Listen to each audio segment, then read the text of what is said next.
Hi, and welcome to Sport Psych and Stuff with me, David.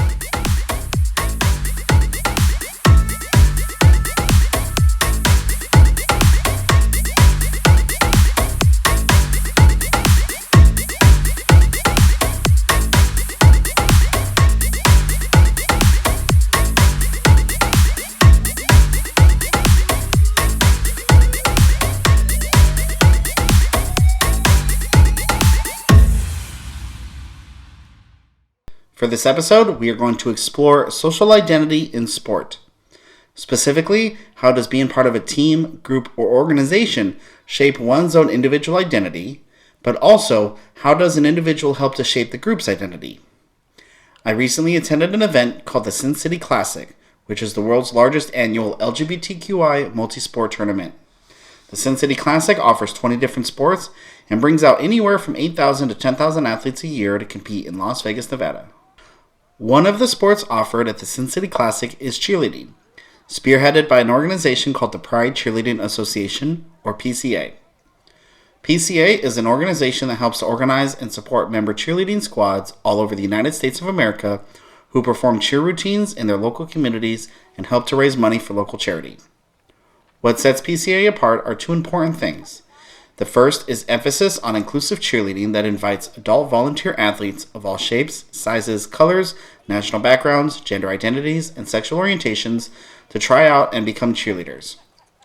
The second, and the most important of all, is what PCA calls charitable cheerleading, in which the main mission of PCA is to use cheerleading as a platform to raise money for local LGBTQI-oriented charities within the communities that they are performing. At the Sin City Classic, PCA organizes a cheerleading competition that brings in different member squads from all over the country to compete. In addition, they also organize a cheer bus in which all the different PCA cheerleaders come together to travel to the other sports at the Sin City Classic to support the athletes, cheer, and raise money for charity. For this episode, we will hop aboard the cheer bus and we will meet some of the PCA members to learn more about how being part of PCA has influenced their social identity. The notion of social identity plays an important role in sports psychology to understand individual behavior in groups. Social identity theory, developed by Tajfel and Turner in 1979, establishes that individuals define their own identities with regard to social groups, and that such identifications work to protect and bolster self-identity. Social identity theory is based around the concept of in-group and out-group dynamics that has been used to explain things like sporting rivalries, or how a sports team winning a championships can help heal a community in the face of tragedy. The idea is that social behavior is influenced by both interpersonal and intergroup behaviors, while individuals set out to achieve and/or maintain a positive social identity. Self-Categorization Theory is an extension of social identity theory that considers more of the dynamic workings of the self, according to Rees et al. 2015. Within self-categorization theory, social identity is the basis for group behavior to exist. Self-stereotyping leads to a person's sense of self to be perceived as categorically interchangeable within group members and allows individuals to find meaning within the category in comparison with others. People who categorize themselves based on certain identity see themselves as either sharing that category membership with others or not. Most importantly is that shared social identity motivates the group members to coordinate their behaviors in relation to activities that are relevant for their identity. The PCA athletes on the cheer bus represent at least 6 different squads from all over the U.S., and the Sin City Classic is the only annual event that brings the different member squads together. The plan for the day was to travel to 4 different sports where the athletes would break off into smaller groups to perform stunts and cheers while fundraising, and then the group comes together as a whole to perform a 60-second routine for the crowd. And we're just going to do it quick, we did this. This is fun. Like you can see, there's no high stakes here. Yeah. You know, we're going to be get out here and performing, and whether there's like 4 extensions or 3 extensions, nobody's going to know the difference except for us. You know, and then we'll figure out what we want to do. We have plenty of time to adjust before the next 3 performances. At our first stop, the group was a bit nervous and not quite warmed up yet, nor were they fully caffeinated. So the group stuck together a little bit more to warm up and get a feel for the environment before setting out on their goal. This was important because the athletes didn't have much of an opportunity to practice together beforehand, especially regarding stunts. Warming up together is key in breaking the ice, as it were, and allowing the athletes to become more comfortable working together, and helps to improve safety for everybody when performing. Well, so first off, Cheer Portland is like a family home to me, as you'll see that I cried. That this is one of my only safe spaces I actually had for the longest time. When I joined when I tried to join the first time when we first started Cheer PDX, or Cheer Portland is now rebrand, I tried to join but was unable to because of my past situation with my abuse of ex. I got recently into it because I was like, well, I need something to do. I'm bored. I'm tired of not doing anything. So I ended up coming out to do this, and it's changed my life so much. I've had friends that I never thought I would be friends with. Got to actually get out of the abusive relationship because I felt safe and surrounded by people that love me, and I know that each and every one of them is family to me. So it has also got me thinking.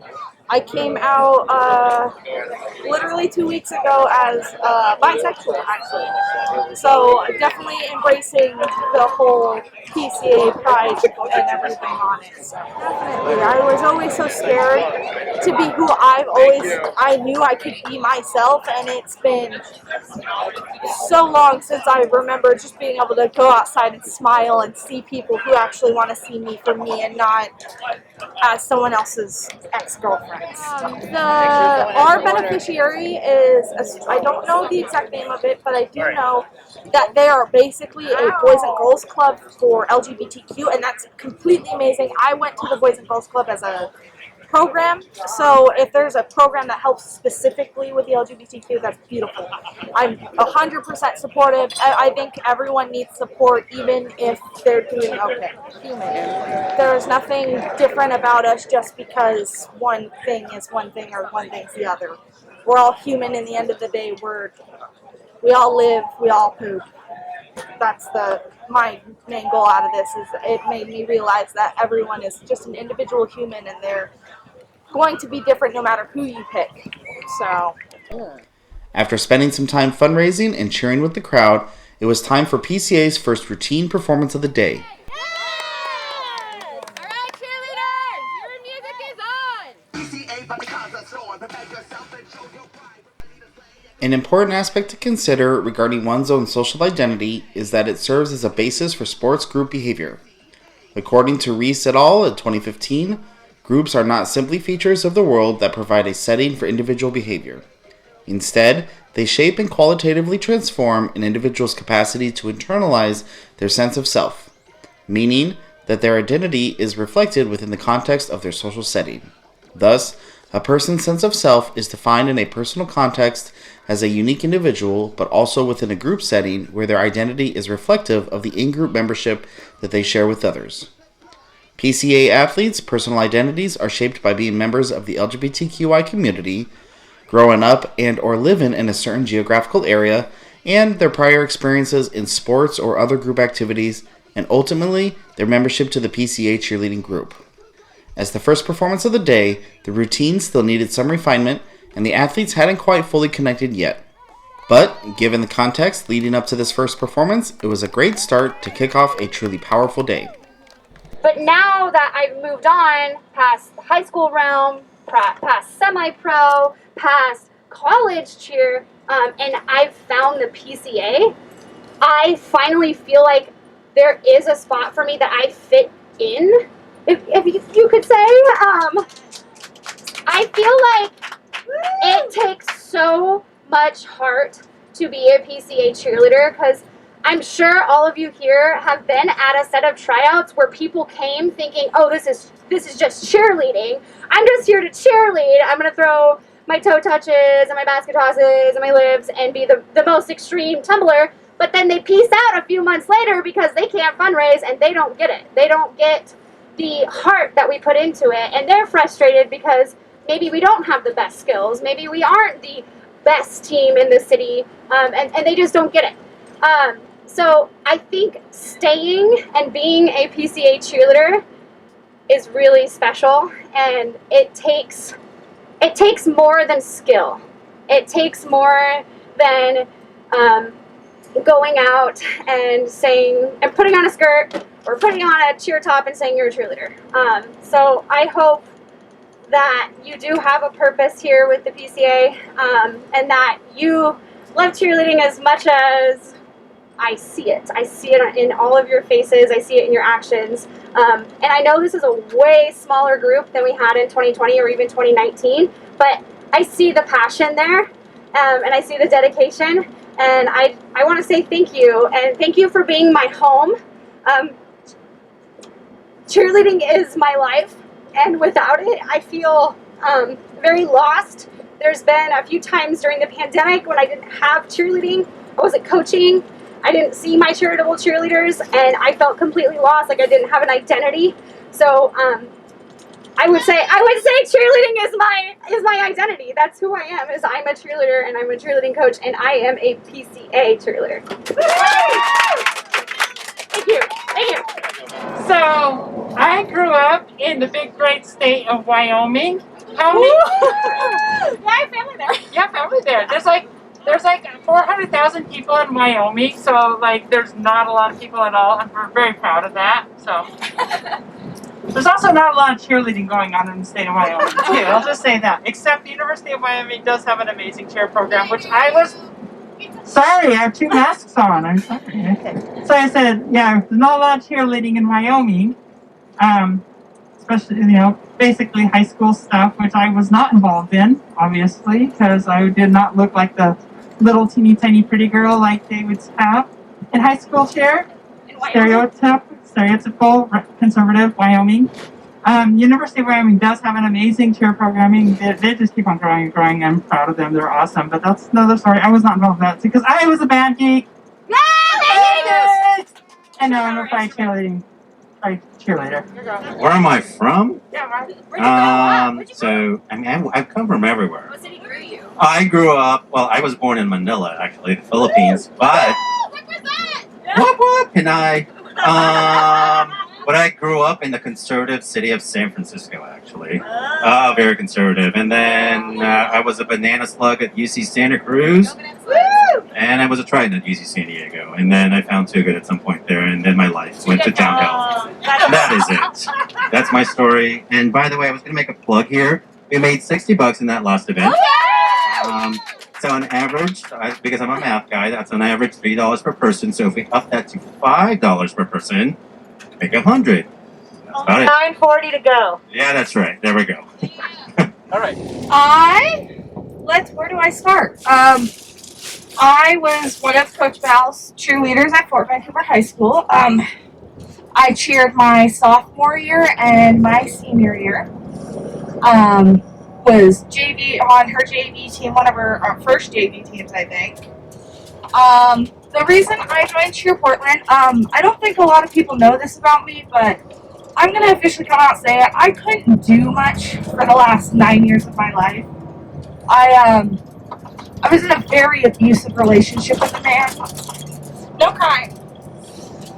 And so, when I found out Cheer Portland from Coach Val, found out that we were having tryouts, it was the only place I could go. It's the only place that I had to go. Got it. Come on, Kai, you got it.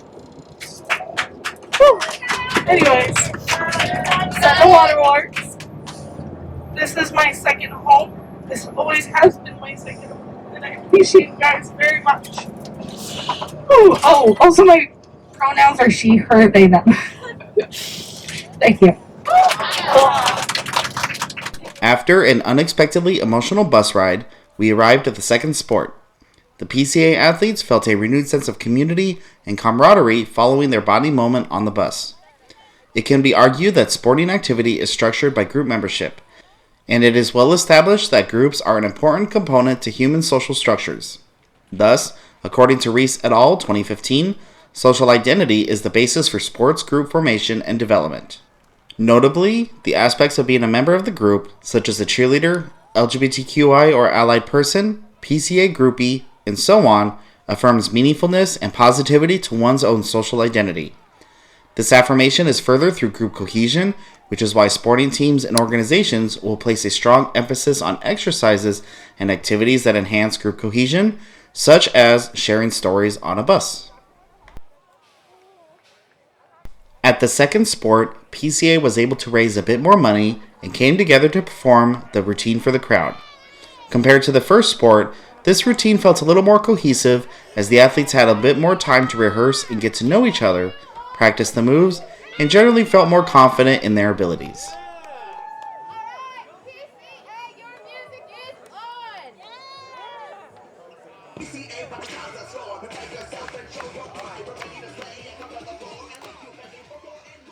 In group dynamics, group cohesion is guided by the extent that individuals find other group members attractive to be around, they feel the group satisfies their effective needs, they feel similar to other group members, and or they see the benefits of group membership outweigh the costs.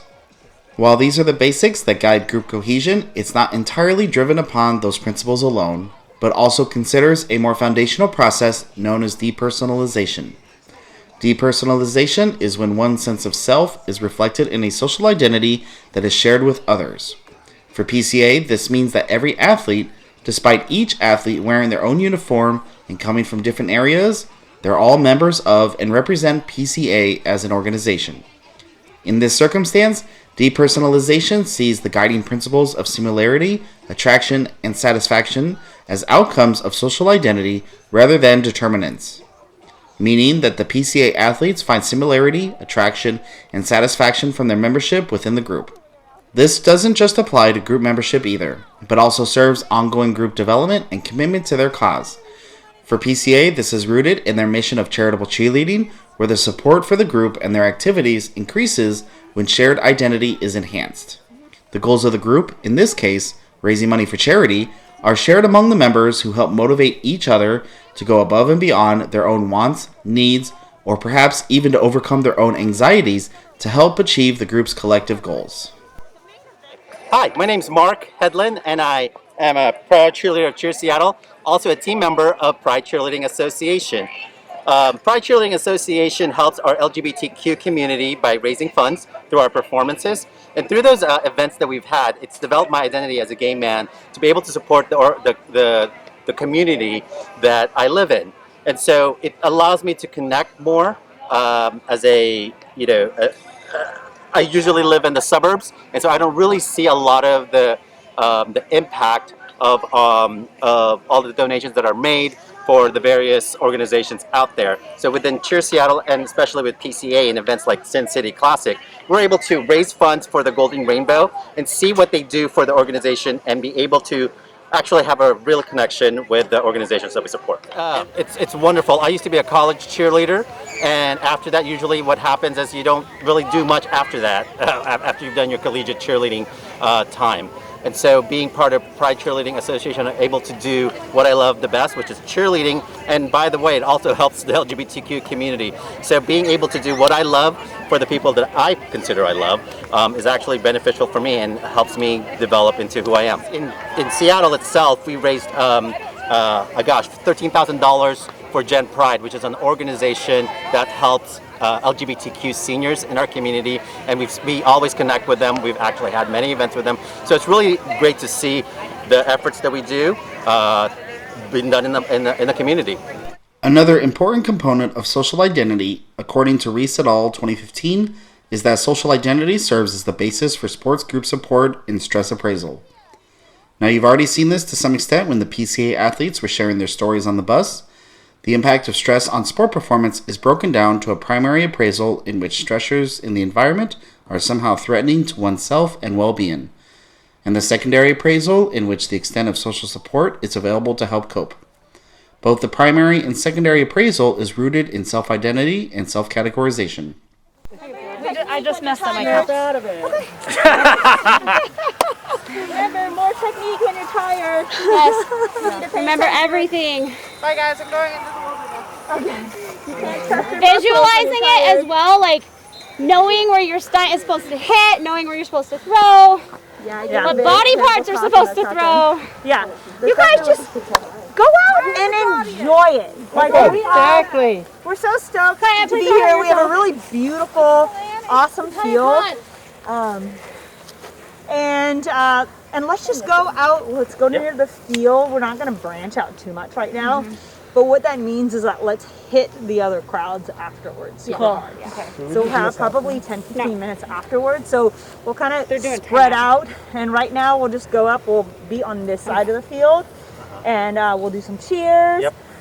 We'll try, if anyone's around, we'll try to talk a little bit about what we're here to do. But we'll stay here and then just be ready for halftime. Okay. Yeah. Sounds good? Awesome. Okay.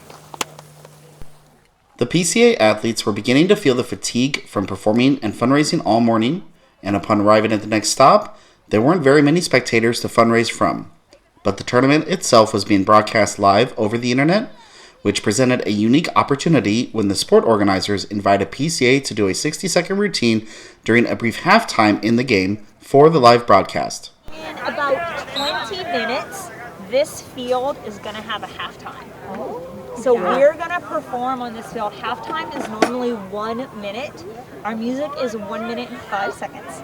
And so what we're going to do, I think we should probably get the big speaker because it's also live stream. So do you see the camera that's right there? We're going to be right in the middle, no pressure. This is what we had two reps for. And then we're just going to, right when the halftime starts, we're going to be here, we're going to run on, we're going to do our performance, and then we're going to run off.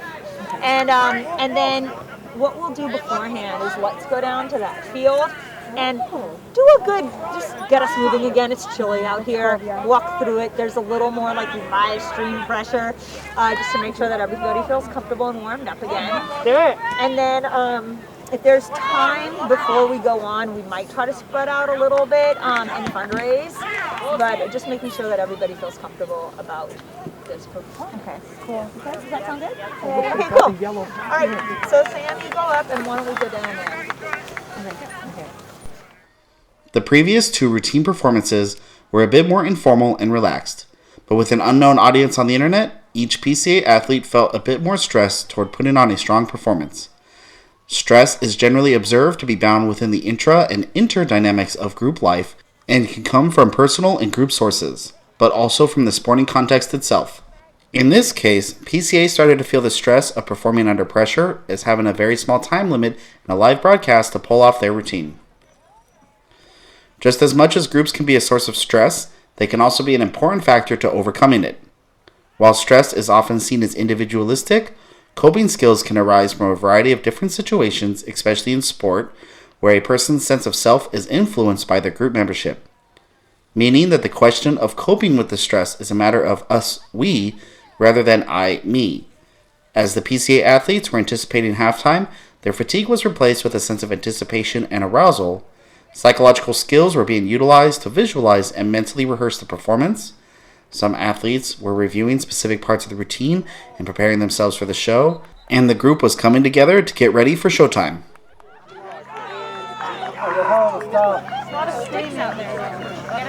Good. This is halftime. Go, let's stay! Let's stick! Hey, hey, hey! Let's go,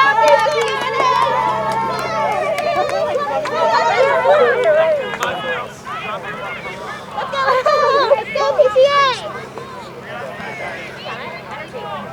You got it, PCA? PCA about to cause a storm. Prepare yourself and show your pride. We're ready to slay and conquer the floor and leave you begging for more and more. Hey, Group A, we're here to make it hot. We're PCA, and you know what we got. Stride, we got that tone. We got that chip, the light, yeah, you know we're about that. PCA forever. This family's still together. PCA! All day, all day, all day! Putting overtime, the drive made me a champion. Standing watching my setbacks turn to advantages. Hoes and that's for my queens. Because we've got that spirit, got that pride that just can't be denied. Honey, you wanna see some pride? We're gonna show you some pride. Slay, slay, slay, and yeah, we ripping the ground way. We don't play, and yeah, we doing it our way. PCA, check for life, cheer with pride. Spreading the spirit worldwide.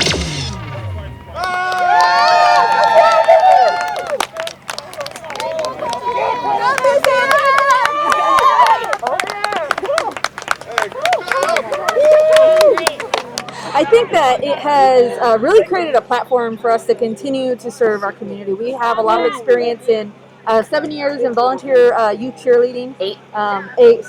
Coaching specifically. And then as our kids kind of grew up, we were like, I don't know what to do anymore. And we found out about the PCA, and Crystal joined first. And then obviously I noticed how amazing, incredible it really kind of gave back to the community. Coming from, just a volunteering culture from both of our backgrounds, we just saw it's a huge opportunity to hold space for those around us, and we wanted to capitalize on the opportunity. What I really appreciate is all of our friends and family that support us in these things. They come out, they support us, they do the donations, they share things on social media. It's not just us supporting and holding space for our LGBTQ plus community, but it's also the people behind us that also help kind of expand and make it bigger than just us. Absolutely. Great. We live in a really small town. We live in Yelm, Washington, which is about 45 minutes away from Tacoma. And that's where I went to high school. I'm not going to say to date myself, but when I went to high school, I started the first GSA at Yelm. And there were 3 of us, me and 2 other people. And, our daughter goes to high school there now, and it matters. Representation matters. Feeling included, feeling like you're supported, feeling like you have that safe space, it matters. Yeah, the PCA, they not only give us a platform, but they give us the love and support to make us keep coming back and to make us want to keep coming back. I'm going to say the opposite.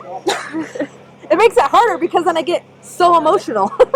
So sometimes I just can't get it out, and instead it's just tears and emotions and gratitude, and sometimes it can make it harder. Learning how to take so much love and acceptance and support and put it into words it's a difficult thing. It's not easy to do. So instead you go out there, and I try to express it in my physical way that I support the people around me. It gives me a space to just decompress, and it's my outlet. It's not just something that I love to do because I love the purpose behind it, but personally, I was going through a hard time recently, and I posted something on social media, and the only people that reached out, not just like a like or a heart or something on social media, but legit sent me heartwarming messages of support and hey, we're here for you, they were all from the PCA. Not just here Tacoma, but from all over the PCA. And so it feels like I have family everywhere, and it's great. I think that it is important to practice gratitude. And the PCA reminds me about what that looks like. They inspire me to take it to make it into something bigger, something more than just myself. And I appreciate the opportunity to leave something in those around me beyond just each other, a community and to go out there and to share with everybody. I think it's something brave, it's bold, it's fulfilling, but the practice of gratitude is fulfilling for your own individual life as well. And I encourage anybody and everybody to practice their gratitude in their way every single day. And check out the PCA. Yeah, we're pretty cool. I don't know if you've met us yet, but we're pretty amazing. I try to recruit, and a lot of the responses I get, I'm too old, I'm too fat. What? And so you're not too old, you're not too fat, and we're awesome, and we already love you, so come check us out. As we proceeded to the last stop of the day, which also happened to be the Sin City Classic's biggest sport, PCA was energized by their last routine performance for the live broadcast, and the group had finally found its flow. While en route, the bus driver took the opportunity to share with us on the bus how she had been inspired by PCA's mission and journey throughout the day. Prior to today, she had never heard of PCA, but she explained that she had a son who was diagnosed with HIV and was highly touched and inspired by PCA's mission. She felt a strong connection with PCA, and after spending the day transporting PCA to the different sports, she felt like she identified with the group in her own way. She was celebrated as an honorary member of PCA and even donated some of her own money to PCA's bucket. I feel like you find out a lot about each other when you're tired and you're fatigued and you're hungry, and you are under the spotlight, you're performing, and then we all have this big goal in mind that we want to reach, and so I think the pressure just gets to everyone, and moods can get kind of sassy, and everything can get a little tense, but the love is all still there. And I feel like cheerleading is just one of those sports that has us really bonded, because we do a lot of things that other teams would never be able to do. Like the stunting aspect, it requires so much trust, and it requires so much like comfortability with your group, and just cheerleading is really emotional. And being on a bus this close to everybody, it bonds us, whether it's for the good, or whether you really find out a lot about your teammates, and maybe sometimes you find out a little more than you wanted to know, and it either makes or breaks you. So Sin City 2020, before COVID, we came into it, we didn't really know what to expect. We didn't really know what was going to be happening. We just knew we were coming to raise a bunch of money and throw some stunts and dance a little bit. But we were all there with the same goal of raising money and having fun. I don't think everybody really has it in their heart to know exactly what to expect until they've done it. So this time we come into it like we know what we're doing, we're confident, and I feel like everybody on this trip this year, cheerleading is their heart and soul, and they put everything into it. It's their life. It's what they look forward to every week. Almost all of our teams only practice one time a week. Cheer Portland only practices one time a week for 2 hours. You get warm-ups and stretching and technique out of the way. That's a whole hour. We have another hour to work on maybe stunts or some dancing. It's very you have to be all in. You have to be all into adult cheerleading, or it's just not going to work. I am our head coach, and I actually have a lot of alumni cheerleaders here on this team that I coached them when they were in high school. It's really strange to have them be of age and older, and I still have this like protective mode over them, but then I kind of tell myself, they're adults, they can go do their own thing. I don't have to worry about them. I don't have to baby them. They need to go off and learn their own lessons. And watching that happen, like watching them grow and become their own people and figuring things out, that makes me really proud, because I know I have like something to do with that. But I'm really proud of my team, and then all the memories that they're making, and watching them like snuggle up on the bus, and watching everybody just hang out in the hot tub playing games, and just becoming a family. I just hope to keep coming back every year, and I hope to keep helping make Sin City Classic better every year for not just cheerleading, but for all the sports, because we absolutely love what we're doing, and cheering all of these other sports teams that are like trying their hardest, it feels really good. I also hope that more people will come to the cheerleading competition too. I hope that we can get a lot of spectators. We've seen how social identity serves as a base for group behavior, formation, development, support, and stress appraisal. One of the most important aspects of social identity in sports is that it also serves as the basis for sports group leadership. Whether it be in coaches, managers, or captains, a sports group experiences success that is the result of specific coaching behaviors that promote positive psychosocial and behavioral outcomes among the athletes. Traditional models of leadership tend to be individualistic and focus on a person's characteristics as indicative of a good leader. However, taken upon a social identity approach, leadership is a result of an individual's capacity to embody the meaningfulness of the group's identity to each of its members, to the extent that when the leader is seen to embody the who we are and what we want to be, then that leader engenders fellowship from the group. In groups like PCA, leadership is better served as being emergent based on the energy and passion for the leader to pursue PCA's mission, thus making it possible for any member of the group to be a leader. According to Reese et al. 2015, successful leaders in this regard can mobilize team members by consistently articulating values that communicate a positive and distinctive and enduring sense of team identity. This, in turn, enhances the team members' social identification and builds group confidence. I love it here. I think it's really, really fun, and I love seeing how the community will show up and support each other. And you know what? Everyone's always willing to listen. So even if they're not necessarily going to donate, just listening and hearing about it, I think is really worth it. I'm having so much fun.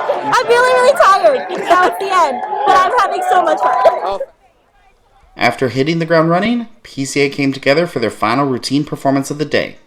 With a large group of people watching and already some time spent fundraising and cheerleading, PCA knew that this was their big moment to shine, and the excitement was palpable.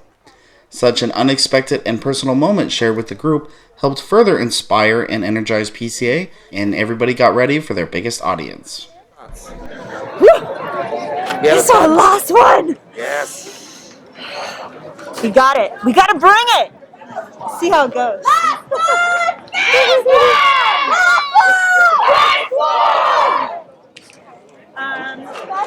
Congratulations, people!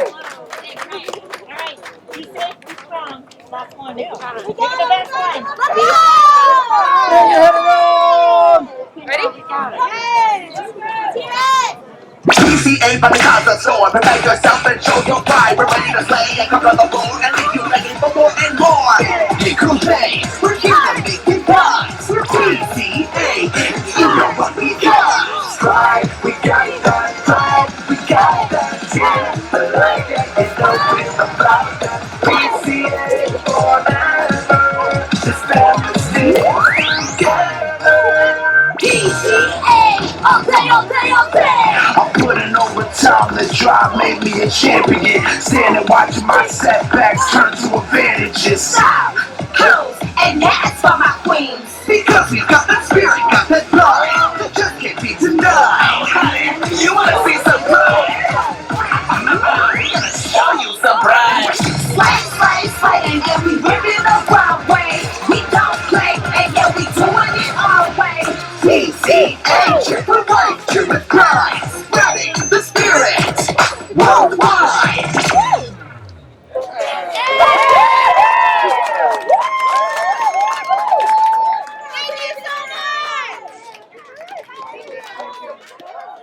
This day was really, really awesome. I'd never done this sport before, but I cheered in college, and I'm from the South, so I love sports. And so for me to be actually like engaged at a sports game is like the best way to do our charitable cheerleading. We do a lot of performances. We do a lot of pride parades. Our groups is rooted in the pride community, and to be out here cheering sports on, like, we get so few opportunities to do that. So I think that the really unique thing about this event too is that there's so many people doing exactly what we are. All these people, they don't get paid to come out here. Everyone's volunteering, everybody's paying their own way. And so we meet so many people that are just like us, you know, and I think that this organization too and this event is so unique because it's for the LGBT community. And you know, when we go and we see people from San Francisco, they know Cheer San Francisco. Cheer San Francisco has been around for 41 years. And Cheer San Francisco was such a big part of the community in that it really embraced the issues that were going on in the community at the time. And it was created for people to support their friends through all the medical issues that they were having with the HIV and AIDS epidemic. And so that's how our team was born, and that's how the Pride Cheerleading Association grew out of this first team that was started over 41 years ago. So to come here and to be in a whole event that's really recognizes the people that spend time and that also want to have camaraderie together, people that celebrate who they are, celebrate inclusivity, and is very just open, and they just want to embrace everyone who's going to take the time to come here. And as you have seen us all day, you know, it's such a neat thing to have a performance, to work for something. And coming here today, there's also, on top of this just being a unique opportunity, we get very few events to where we can bring our teams together and work together. And today we got to do that. At 8 o'clock this morning, we brought 4 teams together, and 4 teams work together with people that they have never met before or never worked with before. And you're just kind of trusting your health and your life with these new people, and you just get to know them, and you have to work through things that are hard. You have to work through conflict, adversity, physical limitations, and you learn things about people that you never ever would learn about them unless you're doing something like this. And so it's so rare when you meet someone, you learn, you work through something, and then you have to go on, you have a super high stress opportunity like within the next few hours. And so, with a lot of the people on these teams, our age group is a lot of the teams starts at 18, and then there's no end range. And so for these Pride teams too, the Pride Cheerleading Association, you have a lot of people that come and then they find these teams at such an important transitional time in their lives. And they come here and it's wonderful because there's open arms and you're accepted. And then when you go through high stress events and you're prepping for things that bring out the I think not the worst in you, but like they really can test you. And so you get to learn how people deal with stress in their lives, how people overcome adversity, how people overcome challenges. And you really have to work together and you take into a lot of their background and what they can bring to it, and you really help people get to the next level. So that's what today was all about. It was all of us coming together, and it was all of us like just taking one step at a time and us working through and doing things that we never thought that we could do. And so we just finished our last performance. It felt fantastic to me. Even though, an hour ago we were really tired and we were really happy to get this last event over, but we worked together as a team, and I think that we got to a place to where everyone felt really excited and really happy about what we did today, how we raised money and volunteered, but also how we came together and supported each other. At the start of the day, the members of PCA Cheerbus were strangers who came together to raise money for charity. At this point, the group has grown and become a cohesive team through the emotional connections of each member through the shared experience, and embody what charitable cheerleading and ultimately what cheer leadership is truly about.